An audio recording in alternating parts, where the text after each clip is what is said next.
Happy Saturday, webheads, and welcome back to Comic Book Corner 2.0. I'm your host, Mike Spider Slayer. If you love daily comic book content, if you love me helping you make decisions on what comic books to buy, you guys came to the right place. Today, I'm bringing you the comic books that are coming out very soon to a shop near you. That's right, guys. So you can call this an FOC video, as my comic shop sends me a newsletter each and every week sharing the latest, the greatest, and the newest comic books getting ready to come out. So if there's any comic books on this list that you're interested in, let your comic book shop know so you don't miss out. A lot of these books are coming out, some of them on February 7th, the 14th, and the 21st. So just keep that in mind. So with that being said, guys, let's get started.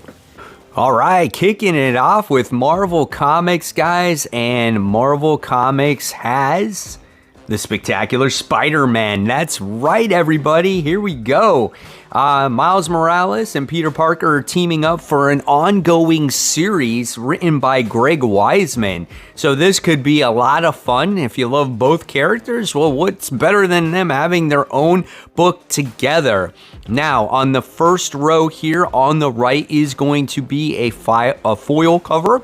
And then, of course, you got three other variants on this particular FOC here. So if there's any of these covers that tickle your fancy, go ahead and check these ones out. I think that's pretty awesome.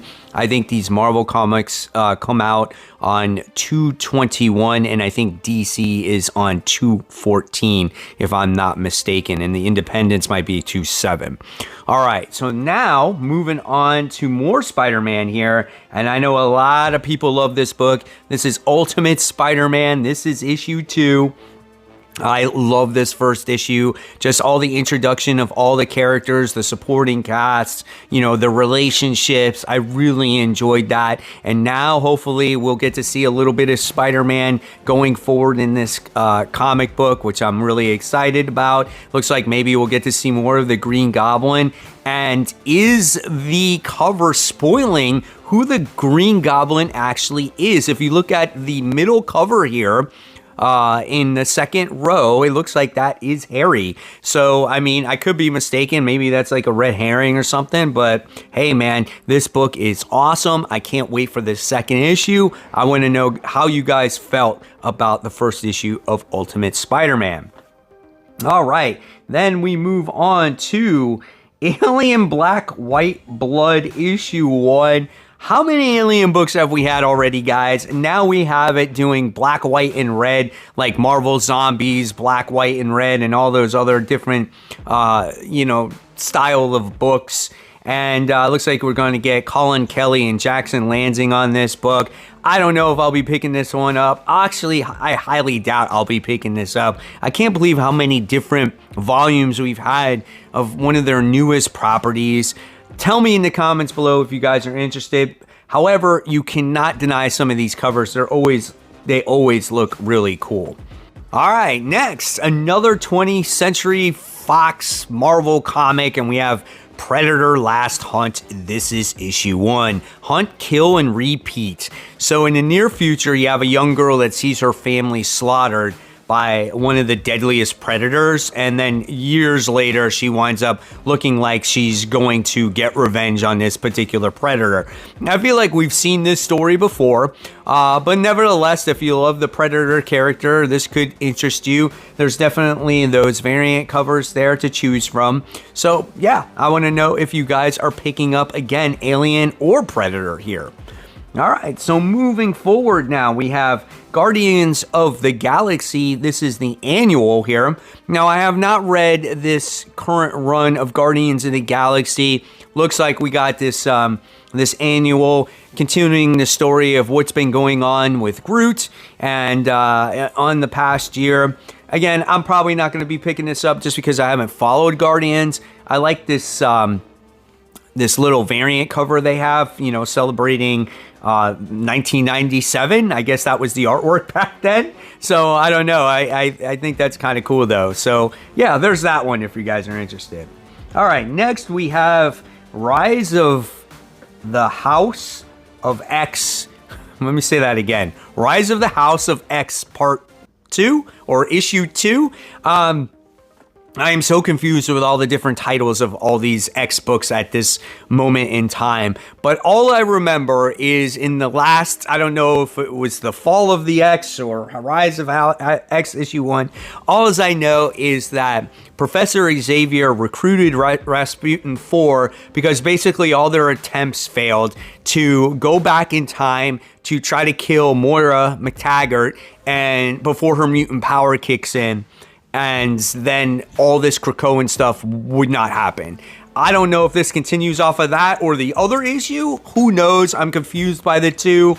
Why do we need both? But hey, check out some of these variant covers here. Again, if you're a variant collector, I like that one on the left with Storm. That looks pretty awesome. So we'll see what this story has to offer. All right. Then we get the continuation here of Gods. This is issue 5. This is Jonathan Hickman's other book that he has going on. I have no idea what this book is. I read the first and second issue at this point. Now I'm completely lost. And I heard a few people are still reading it, that they're keeping up with it, which is kind of cool. You got a variant cover here, and then you got this like old school cover as well on the bottom right, where it says Master Chaos. So yeah, there's that if you want to collect it. All right, then we have Incredible Hulk issue 9. This is Hulk versus the Angel of Death, Frozen Charlotte. So it looks like we get another like villain of the week. That's what this book seems like. You get some weird villains that show up every single issue and the Hulk comes across them to stop them.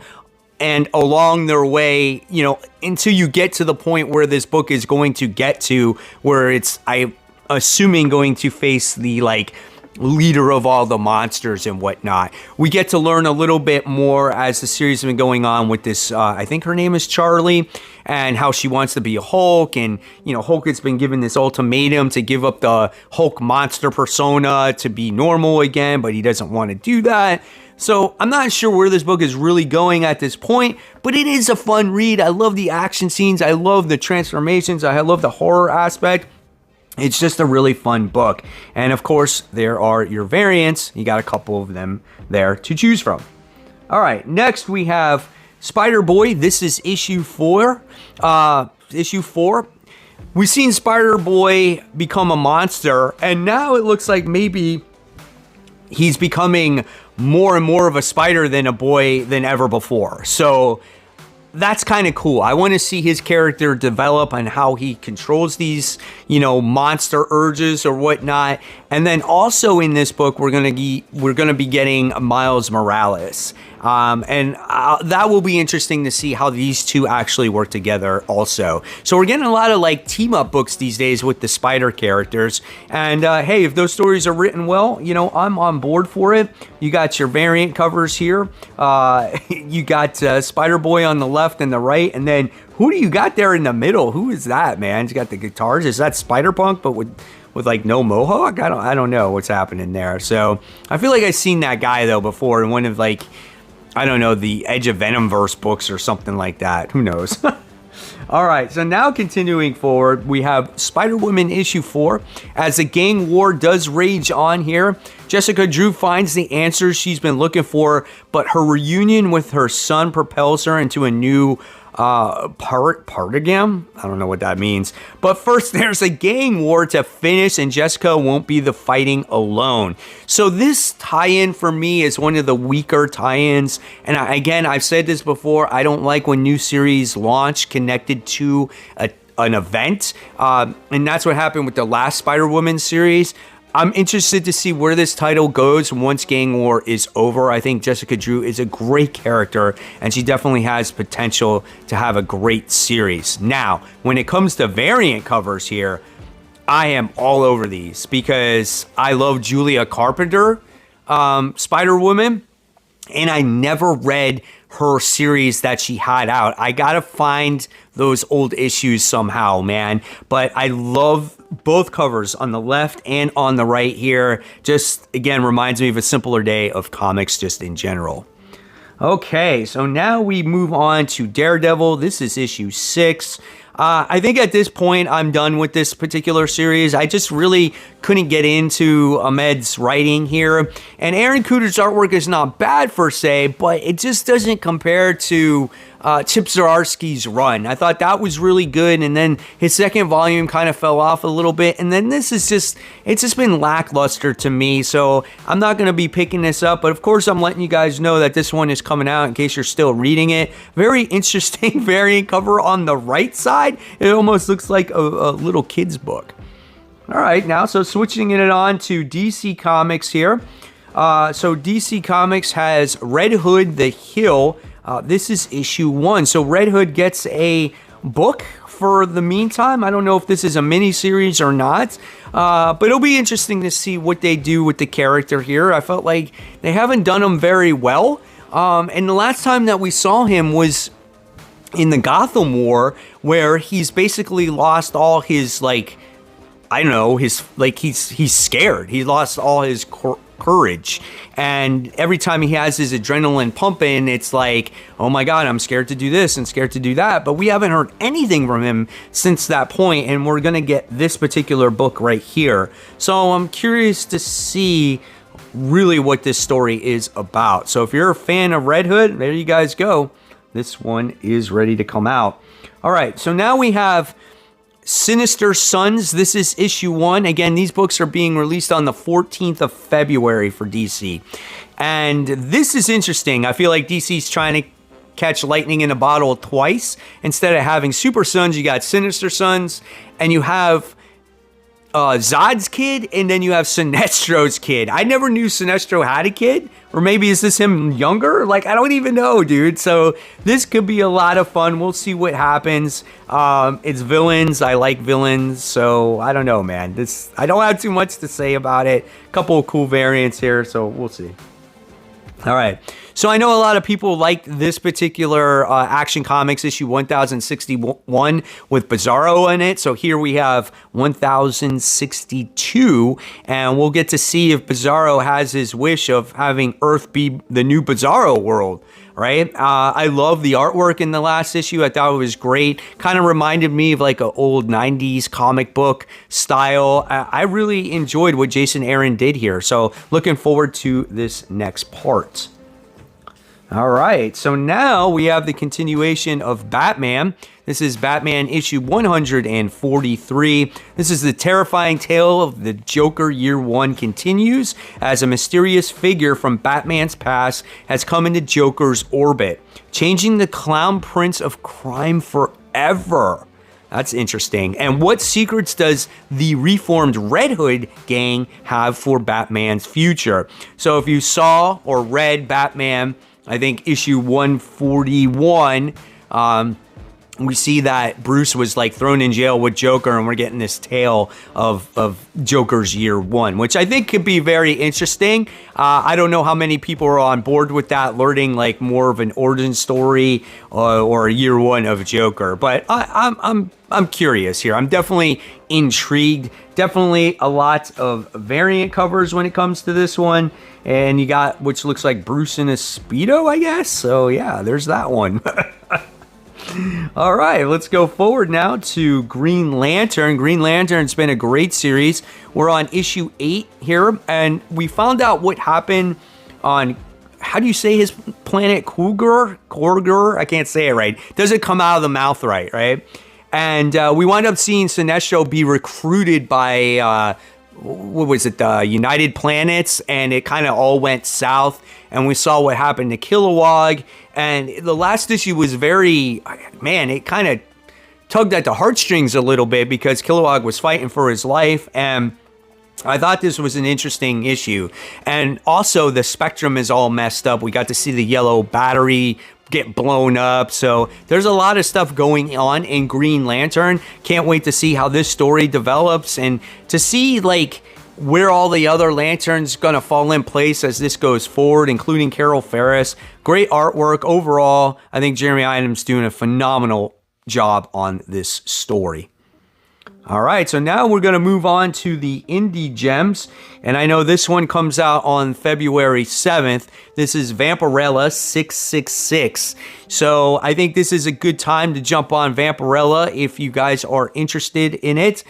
This marks the 50th anniversary for the title, and I think we're trying to get to issue 700. I think that's the big thing here. So I never got into the character before. I did a Dynamite preview of books that are coming out for Dynamite. So this one I might check out just to see, what Vampirella is about. I know nothing of the character whatsoever. All right. Next we have Creepshow. This is issue 1 special. This is a $5 comic book here. I don't read the Creepshow comics just because there was something very bad in one of the issues that I read before, so I don't read them personally. But if you like these Creepshow books, hey man, that's good for you. Hopefully you'll enjoy this issue when it comes out. All right, next we have a new #1 from Image Comics. This is a mini series. This is like a tongue-in-cheek series, or venture series, I should say. And this is called The Cabinet. This is issue 1. So yeah, so we got this one right here. So I don't know, I might check it out. Again, all these #1s tend to go on worthy ones, so we'll see. Then we have Dutch issue 1. This is from Image Comics. This is also a mini-series premiere featuring a legendary 90s super soldier that returns for an all-new adventure. So I don't know. Again, if it's like a 90s style book, that's kind of right up my alley because I was a teenager in the 90s, and this could be a lot of fun. This one is written by Joe Casey and Simon Gain. So yeah, it could be kind of fun. All right, and then we have the Infernals. This is issue 1. This is another Image comic book. This is a series premiere as well, as we have the son of Satan has 1 month to live before he dies, and he must decide which of his 3 wayward children, which are Volatile, Narcissus, and Nero, conflicted field and operous jackal, or troubled schoolgirl B will inherit his shadowy empire. Okay, so that could be kind of cool. That's something definitely different, right? So we can check that one out. And then we have another book that's coming out from Boom. This one is called Displaced. This is an interesting book, as we have the city of Oshawa, Ontario, has mysteriously vanished without a trace, and nobody remembers it. And the 170,000 people missing residents that disappeared along with it. And all these survivors wind up going to this forgotten place, and somehow they must find a way back home. This seems like a very different type of book. I'm definitely anticipating this one. Ed Brisson here is the writer, so I'm definitely looking forward to this one. So if there's any comic books on this list that interest you, remember, go let your comic book shop know so you don't miss out on any of these books. And of course, guys, if you love the content, there's more content right here for you to click on. And support the local comic shops. Keep buying, keep collecting, but always remember to read those comics. Guys, enjoy your weekend.